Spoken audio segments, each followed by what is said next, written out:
Hi everyone, Roy here with Rugged Badger Racing. I'm super excited today because this car, my winter project, is ready to go out of the garage and we can get our new project in. Our new project is something really exciting. I've been waiting a while for this and I can't wait to share it with you guys. So here's our next project. I'm calling it the Zebra car for now. This is going to be the new Parts Badger ChampCar. For those that don't know, Parts Badger, our first car, had a little bit too much material removed, some roll changes. We had to scrap the chassis. So we're planning to rebuild. This is the chassis that we're gonna rebuild on. For starters, what I wanna do is get this thing legal and hopefully get it to its first race pretty quick here. The goal is to race in Gingerman. I believe it's April 13th.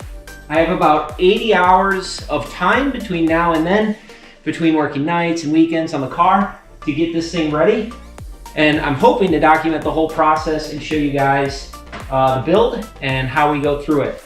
So the goal isn't necessarily to make this the fastest thing in the world within the first 80 hours here. I just want to get the thing on the track. So let me kind of walk through the car. To be frank, I don't know much about it. We bought it. It sat in the garage for about 8 months. This is the first time we're getting it open. So I'm going to go through, we'll do an assessment of the car, check out the parts, see what kind of work it needs, check certification on window net, seat belts. I think it's got a electronics in there, which is great. All right, I did a quick once over on the car. Got all the spares out of the car. See what we're looking at here. First off, Ecotec. So this is an Ecotec swap. Obviously I knew that when we bought the car. So some goodies here. Obviously a nice catch can for coolant, or coolant overflow I should say. Looks like it has a header on it. Maybe that's a header from the Slingshot. Looks like I got 1320 132Q. So I can look that up, figure out what it is. Got a water temperature sensor. I did look at it, does have an aim wideband. Something I noticed, all the oil lines here going to a huge filter. And then I also noticed AccuSump, a light or an indicator, maybe it was even a button on the dash. So this line here actually goes to, oh no, you can't see it, but there's actually a nice AccuSump canister inside the radiator, and that's kind of cool right in front. Fire system, I couldn't check the dates, but we have a nozzle here, we got some nozzles over there. It's probably a factory computer for the Ecotec. I'd imagine this is an aftermarket harness to plug everything in. Looks like a drive-by-wire throttle, so they probably replaced the throttle pedal. Stock fuel rail. That's a fuel pressure sensor, so that's pretty cool. And then this is, that is interesting. I'll figure out what the heck that thing is. Oh, look at that, a brake bias adjuster. Now this did look like it has stock brakes and some of the spares. I have stock brake pads, some Sparco wheels. See the tire size, they're 245s, yeah, so these are either a 9-inch, 9.5 or a 10-inch wheel most likely. Looking in the interior is, I'm not gonna need a new window net. Also the seat belts, which I actually have a set of belts. Ultra Shield seats, has the right backing on it, and there's actually a spare seat in there. So I just wanna show the aim system here, which is pretty awesome. So we have GPS speed, we have our fuel pressure, it even has a fuel level, which is awesome. The battery, which is really good, oil pressure, and then it has all the lap timers, coolant temp as well. Really excited that the car included this. I know those things aren't cheap, probably a couple grand. And then add that into the camera system here. Maybe these are 1,200 bucks, 2,000 bucks, somewhere in that territory. Definitely a lot of goodies in here. Even got a nice little clock. Obviously that comes in handy. See if that's a light or a button. That is a light. Oh, look at that, there's a switch. So that's probably this, I saw what looked like a solenoid over there to turn that on and off. So that's kind of cool. Got a warning light, another warning light.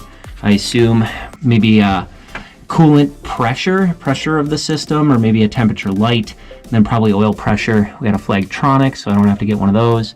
There's that wideband kill switch, nice little fuse box.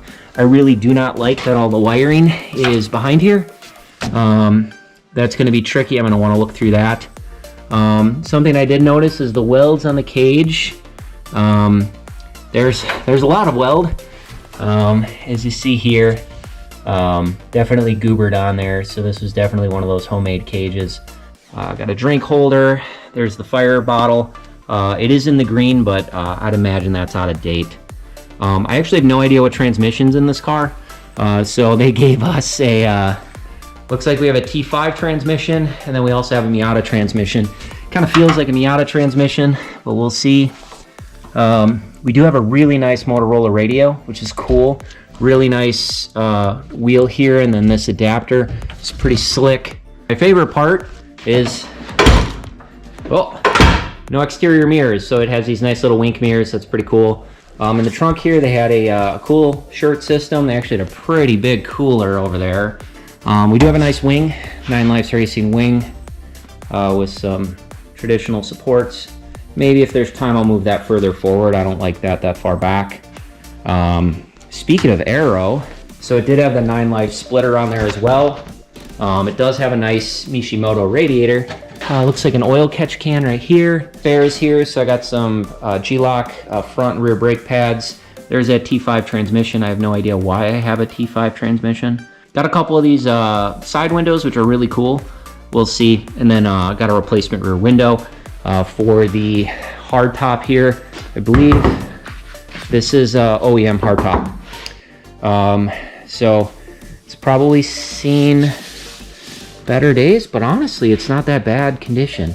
I do have lightweight hardtop, actually part of my fastback up there. I got fastback. I think that's the hood. I got a trunk lid. I got my splitter. I have an OE hardtop for my street car. That's all kind of stacked away on top of a old Legends chassis I have here. Back to the spares. So gigantic Coolshirt. Looks like some spare Ecotec mounts. Look like a spare oil pan. We got a GPS. I would imagine that's for the aim system. So they have the camera. Ooh, they got a name dash too. That's awesome. Looks like that is a Coolshirt controller right there. I don't know if you guys can see that. There is lots of goodies here. So I'm really excited. I'm gonna get the car in the air, take a look underneath and see what we're looking at.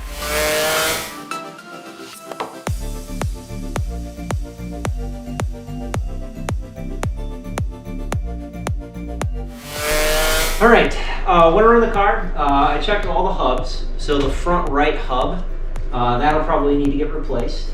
Looks like it's running on Bilsteins with the iBox shocks, probably the Spec Miata setup or something similar. But they have a big Fat Cat sticker on them. So Fat Cat Motorsport probably selected spring rates, probably the bump stops that we have in here, but they are pretty rough shape. So shocks are gonna go. It's got a front sway bar on it. Front sway bar is gonna go too. So we're gonna put the factory one back on just for points. Looks like have a little bit of damage to the splitter here. So the splitter supports, I mean, seems like it hit something up in the front. Maybe that has something to do with the engine because the oil pan is absolutely covered, but I don't necessarily see any significant leaks in the engine itself. Something that I thought was interesting is these actually have offset bushings in the uppers here. They didn't seem like Delrin, they seemed like a urethane, maybe an offset urethane, but those will go. We'll go ahead and put non-offset ones in there, some Delrin ones most likely.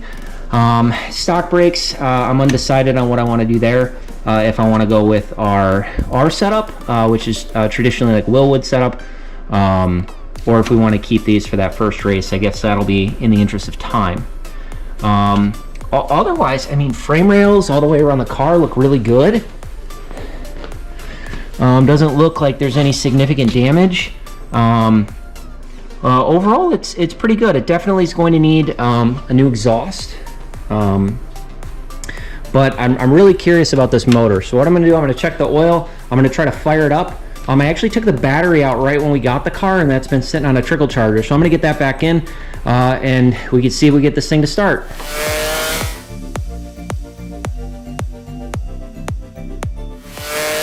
I put a whole bunch of oil in. It just kept going and going and going. Doesn't look like there was much in there. Waiting for it to register on the dipstick.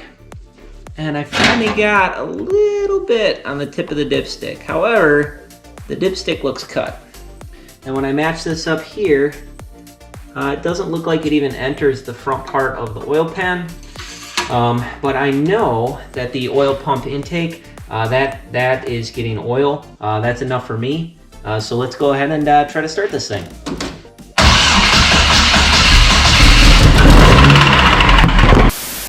Sorry about that. But it sounds like it runs. Definitely it had some kind of knock. Sounded like engine knock. Then the oil pressure was great. Oil pressure was in the 70s, which is kind of what I would expect. It's a little bit colder out, especially in this garage. Maybe it's 50 some degrees.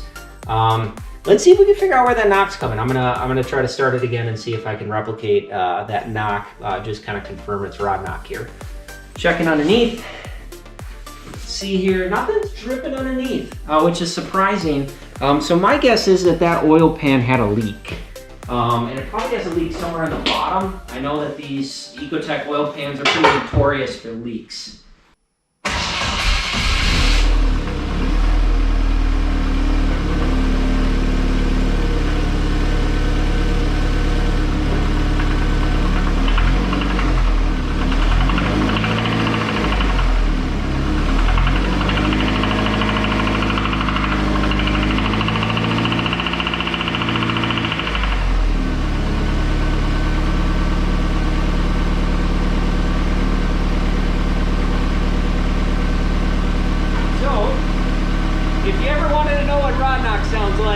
That's what it sounds like, really light throttle like that. What's surprising is I'm not seeing oil pressure dip. Oil pressure is still pretty strong, 60s, 70s, even when I'm doing that. Normally with rod knock, you'll get a dip in oil pressure because the bearing would have opened up. But I also put 15W40. At least the cap says it's 5W30. I have no idea what this engine is actually tolerance for. That's a pretty thick oil. But it sounds like everything starts and runs fine. We do have a little radiator fan in the front. I don't know if I want to keep this thing on and just see if that radiator fan kicks in. So I'm just going to keep doing my diagnostic, make sure everything's good before we pull the motor and the transmission. Looks like we have a fuel leak. So I'm going to go ahead and turn this thing off. Obviously we don't want a fuel leak. I just opened the garage door and noticed that. We are on hour 78. So in the next few hours here, I got a list of what I have to do. I'm hoping I can get the motor, the transmission, get everything documented as far as how everything's connected, get really good pictures just so I can plug it all in correctly. And then that's coming out. So hopefully I can get all that stuff out and keep working through my list. My list, I have about 53 hours remaining estimated of work. I have 78 hours available. So we'll see if I can actually get it all done, because you know what that typically means scheduling wise, everything takes twice as long. But yeah, let's dive in and get started.